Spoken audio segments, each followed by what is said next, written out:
সাকিবকে জড়িয়ে ধরে কান্নার কারণ জানালেন পরিমণি। পরিমণি বলেন, হয়েছে কি, আমার সন্তানরা তো বাড়িতে ছিল, তাই তাদের কথা ভেবে একটু চিন্তিত ছিলাম। তখনই সাকিব ভাইয়ের কাছ থেকে বিদায় নেওয়ার মুহূর্তে বলেছিলাম অনেক দেরি হয়ে গেছে, বাবুরা একা তো, যাই। সে ক্লিপটি ভাইরাল হয়েছে।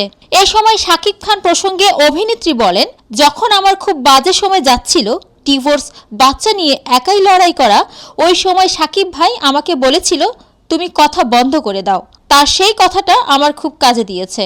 আসলেই তো, সব সময় কথা বলার প্রয়োজন হয় না, সবকিছুর জবাবও দিতে হয় না। এটা আমাকে সাহায্য করেছে, যোগ করেন পরি। উল্লেখ্য, রিমার্ক হেয়ারলাইনের পরিচালক হিসেবে দায়িত্ব নেওয়ার পর শাকিব খান তার প্রতিষ্ঠানের বিভিন্ন পণ্যের ব্র্যান্ড অ্যাম্বাসেডর হিসেবে অভিনেত্রী নায়িকাদের যুক্ত করিয়েছেন। সেখানে শোবিজ অঙ্গনের প্রায় সকল পরিচিত মুখই রয়েছেন, পরিমণিও তাদেরই একজন। পরিমণিকে সবশেষে দেখা গেছে রঙ্গিলা কিতাব ওয়েব সিরিজে, অন্যদিকে শাকিব খানকে দেখা গেছে দরজ সিনেমায়।